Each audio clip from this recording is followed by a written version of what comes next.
In May 2017, I filmed Dipper's nest building on the Hujirt, a small tributary of the Uench River, at about 2,100 meters in the Mongolian Altai. Enthralled by the little birds and their surroundings, and enticed by the serenity of life beside the water and the chance of adding to our knowledge of the species, I returned in 2018 to film during egg-laying and incubation. I arrived in the Altai in June with Enkbat and Batbaya, the same crew as before, after a 3-day drive from Ulaanbaatar. We started checking rivers and streams for dippers and for their characteristic long white droppings. And we asked local people about them too. Winter in the Altai had been much drier than in the previous year, with a lot less snowfall. The Uench River was shallower, allowing us to ford it and explore a new stream, the Nutsken. We soon spotted dippers there, and we found abundant insect larvae too in fast-flowing rapids.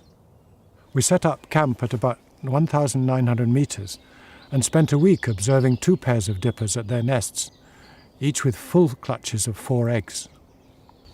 The nests were in very different sites. The downstream nest was in an earth bank 70 centimeters above the water.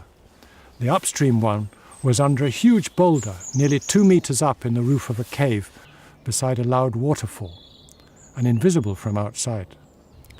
The downstream male and female were instantly distinguishable. The female had darker plumage similar to the European subspecies, and the male had the white belly and pale head typical in the Altai. Only one of each pair incubated, and we assumed, based on the literature, that this was a female. The females usually sat for 60 to 70 minutes and then left the nest for between 3 and 7 minutes. At the downstream nest, the female normally dropped plop out of the nest into the water before flying off, almost always far downstream. Sometimes she flew off the nest and landed briefly before flying on downstream. Only occasionally did she feed near the nest.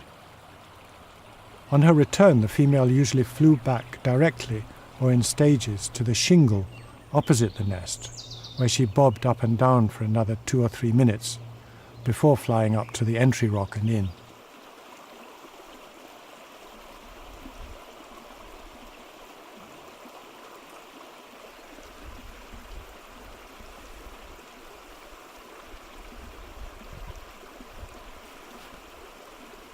On a couple of occasions she backed out or turned around for some reason and went in again a few seconds later.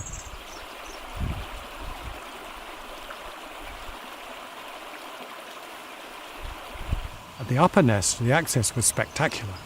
Here the female first drops down from the waterfall onto that large rock and then flies up to the nest, which is out of sight. Here she is on the way out.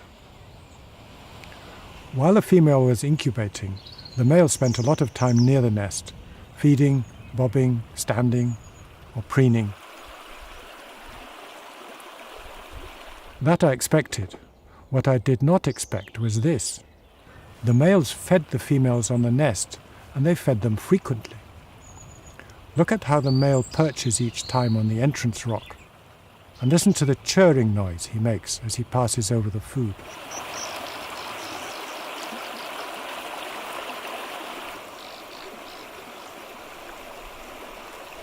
This kind of mate feeding in dippers is mentioned only rarely in the literature. S.M. Bryan's 1996 Stirling University PhD thesis was the only place I found it described in any detail. He recorded it 19 times in 158 hours of nest observation, whereas we saw it 125 times in 52 hours. Here, 4 times within 5 minutes. The energy budgets of dippers in the Altai must differ considerably from those in Scotland, with lower air and water temperatures and the complications of diurnal snow melt. Males also made nest visits without food, still churring.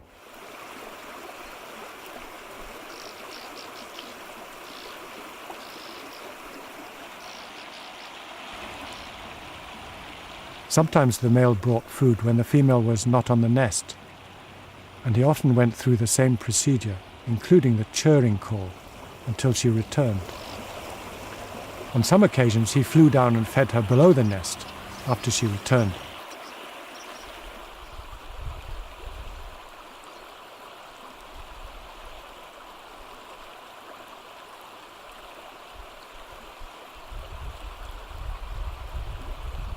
When male and female met at the nest, one or both of them often performed a display with beak held high.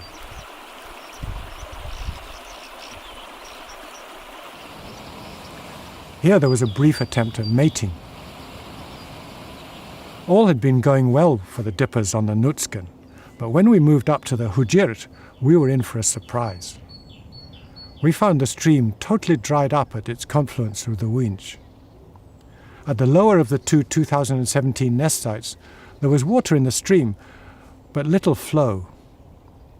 The upper site was on a 250-metre stretch of running water that emerged from the dry stream bed, flowed slowly above rocks and pebbles festooned with long filamentous algae, and then disappeared below ground. The 2017 nest had been rebuilt, and inside were 2 eggs. Every morning for the next 3 days, male and female visited the nest site, sometimes alone, sometimes together, and they interacted frequently, and then left for most of the day.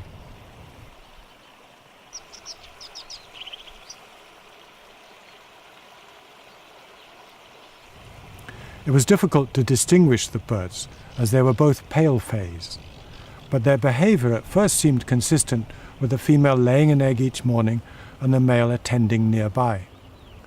Something was odd, though. On 2 occasions, both birds entered the nest in turn.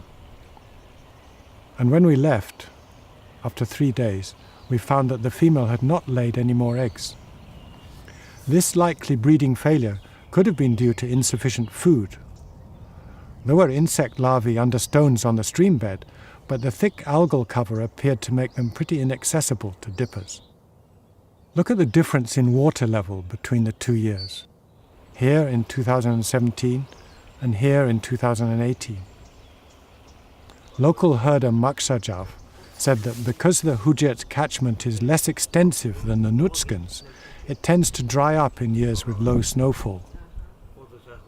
The last time this happened, he recalled, was in 2008. We went on up the Uench Valley, requiring a tow from a passing van at one point. We saw dippers on another 3 streams in all, 2 fast-flowing and 1 clogged with algae.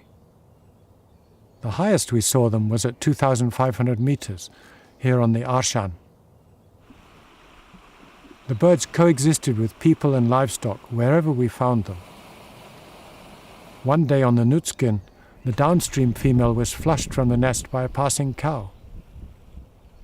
In July, just 3 weeks after we left for Ulaanbaatar, sudden heavy rain caused floods in the Altai, so the dippers' fortunes may have changed, for the better or for the worse. There's a lot we can learn about animals by sitting and watching. In 2019, I plan to return after incubation for the hatching and the feeding of the young.